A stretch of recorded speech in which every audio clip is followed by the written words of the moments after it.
Pagi tadi, Deputi Kementerian Pemuda, Olahraga dan Wali Kota Makassar membuka secara resmi Losari Dragon Boat International Festival di Pantai Losari, Makassar.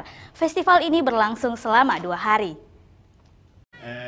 Losari Dragon Boat International Festival secara resmi dibuka oleh Wali Kota Makassar dan Deputi Kementerian Olahraga pagi tadi di Pantai Losari, Makassar.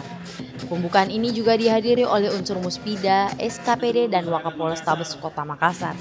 Acara ini akan berlangsung selama 2 hari hingga tanggal 23 November. Event ini diikuti oleh ratusan tim dari berbagai negara diantaranya Singapura, Malaysia, Australia, dan Indonesia. Peserta dari Kota Makassar khususnya Kecamatan Bontoala berharap bisa menang dalam perlombaan ini.